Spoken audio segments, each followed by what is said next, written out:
Thank you. Thank you very much for giving me the opportunity to present my paper on gender empowerment in local governments, myth and reality, the Indian scenario. I'm starting now. Introduction. Recently, the issue of gender empowerment has assumed as the most important phenomenon in the discourse of development. It has different dimensions, but political participation is one of them. One important root of empowerment is participation in political decision making bodies, both at the national and local level. Political presence increases the scope for empowerment through policy making and implementation of those policies. Women can influence on policy formulation process by participating in political power structure. In that case, decentralization can provide a better opportunity to women as they can play a significant role in the political activities. Women can have easy access to local political functions in the decentralized area. India is still a developing country where the society is dominated by patriarchal norms. The status of women is relatively low in comparison to men in every sphere of life, including politics. However, the millennium, the new millennium, started with 8 specific goals by the United Nations, including promotion of gender equality and empowering women, which were targeted to be achieved by 2015. This prompted almost all the member states to bring about policy changes and take necessary measures in their respective countries for attaining the goals. Resultant to the combined efforts of the world leaders, it was found that between 1990 and 2015, income poverty in developing country regions fell by more than two-thirds. The number of extreme poor people worldwide fell from 1.9 billion to 836 million. The child mortality rate fell by more than half, and under 5 deaths fell from 12.7 million to 6 million. More than 2.6 billion people gained access to an improved source of drinking water, and 2.1 billion gained access to improved sanitation facilities even as the world's population rose from 5.3 billion to 7.3 billion. Political development in various countries has enabled more people, including women, to participate in democratic decision-making bodies in their respective countries. Average proportion of women in parliament has been doubled between 1990 and 2015. Theoretical background. In spite of the above achievements, there remains gender disparity in social, political, economic, and educational sectors.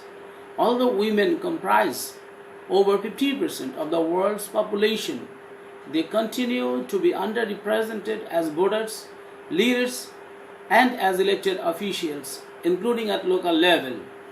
As a result, women do not have equal influence over the policy decisions that affect their lives.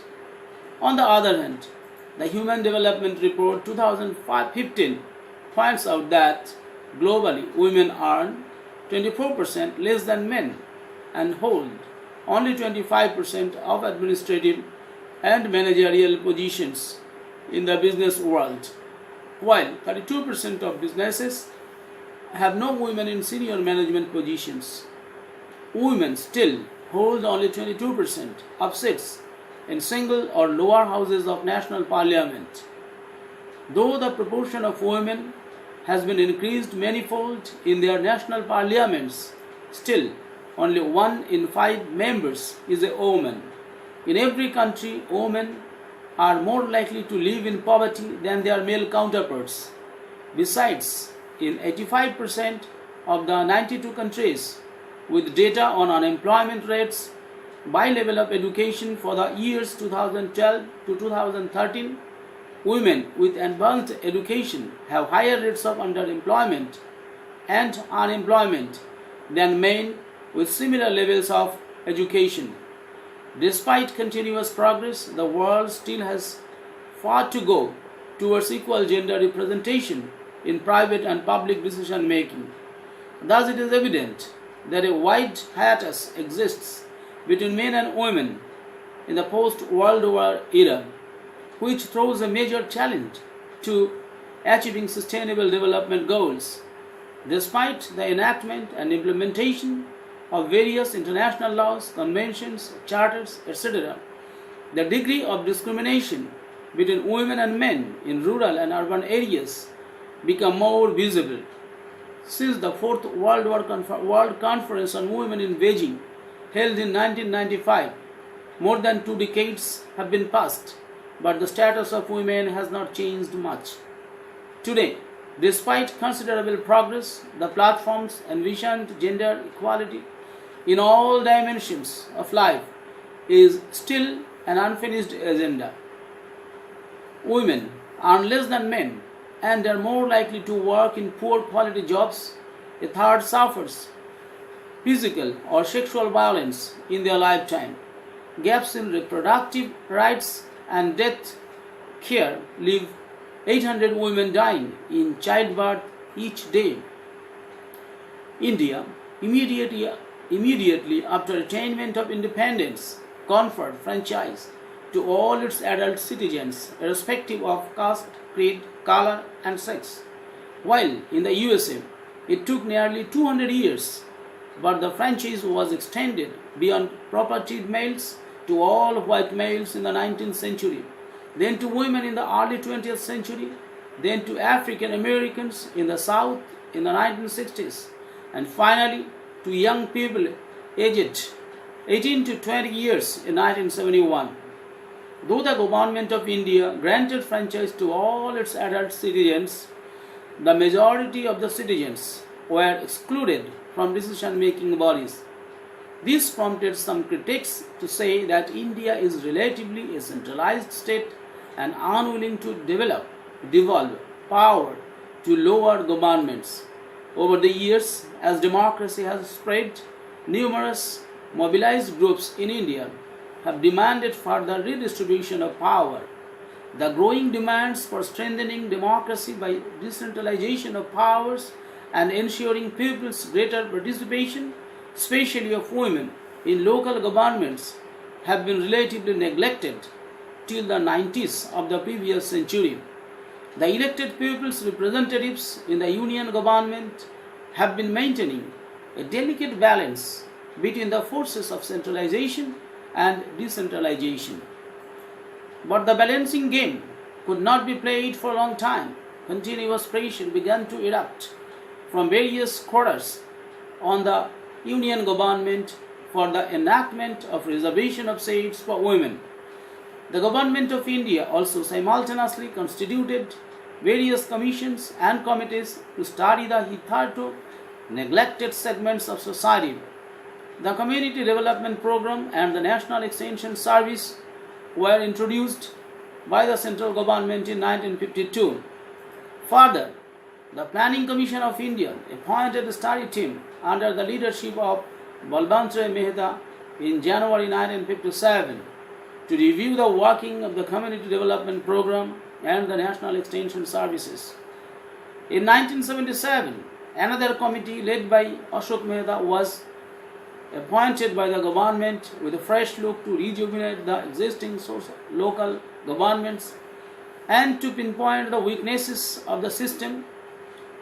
In 1977, the Ashok Mehta Committee recommended a fundamental change in this concept of Panchayati Raj.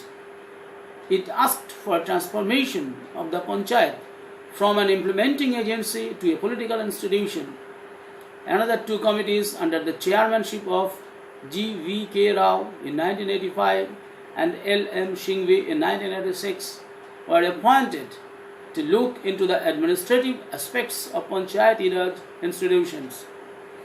On the basis of recommendations of these committees, the Constitution 64th Amendment Bill 1989 for rural local government and the Nagarpalika Bill covering municipalities as the 65th Amendment to the Constitution were introduced by late Rajiv Gandhi.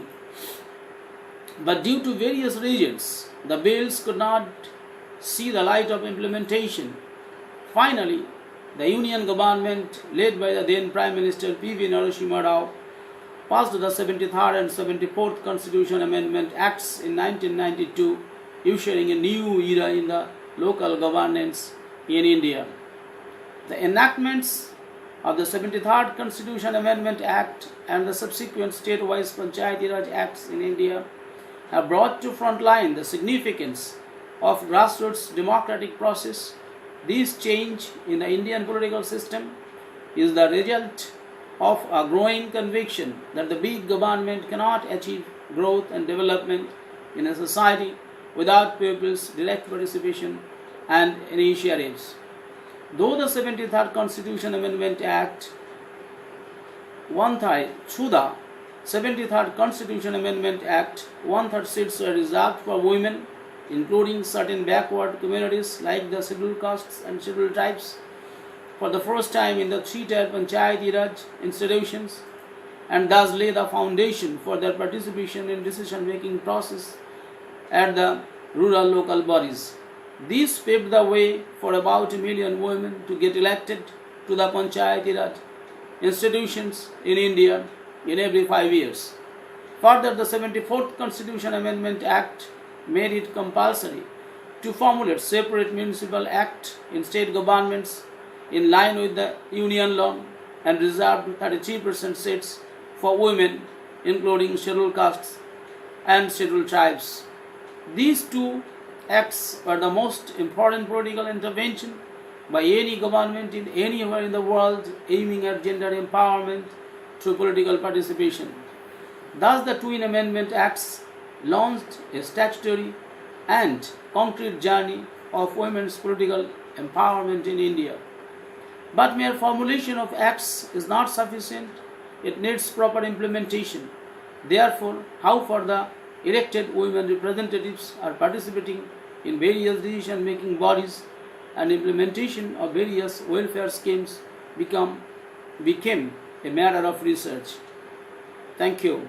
Thank you very much. I'll tell the next portion in another video. Thank you. Thank you for lending your ears.